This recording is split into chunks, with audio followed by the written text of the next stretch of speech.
here is Chief Meteorologist Chase Jones.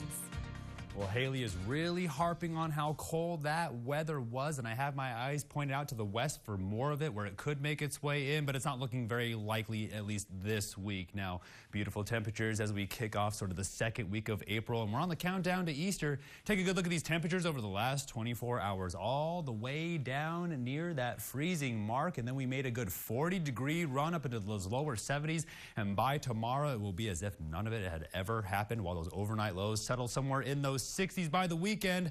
Make good plans. I promise you the weather's going to be great. 71 in San Angelo. Everybody else in a combination of lower 70s, upper 60s across the entire Concho Valley. Always looking for 10 degrees, 70 up there in Sterling City, 72 down there in Junction. I think it's about 3 degrees across the entire Concho Valley, but nobody cares because it's a beautiful day. But the dry weather is definitely here, and it's going to stick around for a while. Now, we saw some healthy rain, but it's just not enough. We always need more. As we look at those dew points, they're way down there in those 20s. That's along with those freezing points. Go ahead and put the plants back outside. Humidity indices are in those teens and those 20s, so you see how it's dry again, but you know I'm keeping my eye out for the recharge. Now, water vapor imagery is showing you how it's on its way out, but we're keeping our eye on a light concentration of green as it makes its way down across the Kentucky, if not Ohio River Valley off the west coast. We're getting a good idea of how low this cloud cover is because they always see a little bit of fog off towards the west coast. Now, here's that high pressure we've been talking about last week. It finally settles over West Texas as we see some storm systems making their way through off towards the east.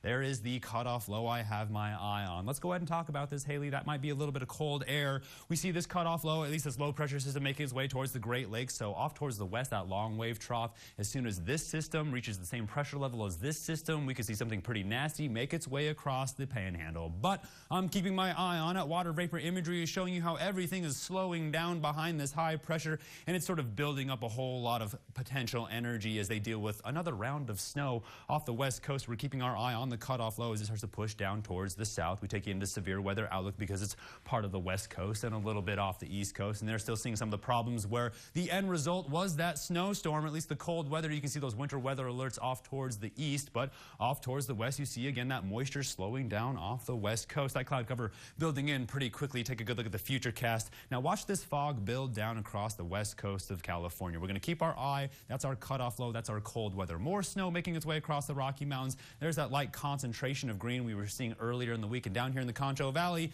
nothing but beautiful skies as we make our way towards the weekend. We're always on the tail end of these things, but it's going to be beautiful weather. So tonight, all the way down into those chilly 40s. If you have to go outside, make sure you keep the extra layer close, and we're tracking those allergens because a super bloom is definitely on its way. Then tomorrow, a beautiful run at the 80s, so go ahead and take off the extra layer then, and then keep your eye on the sun protection and drinking lots of water because it's only going to get hotter from there. As we make our way closer towards Rodeo Day weekend, let's try that again as we see those temperatures hover around those 90s and those 80s while those overnight lows just hang out in those 50s and those 60s. Stay tuned. More with the break. You're watching KSAN News.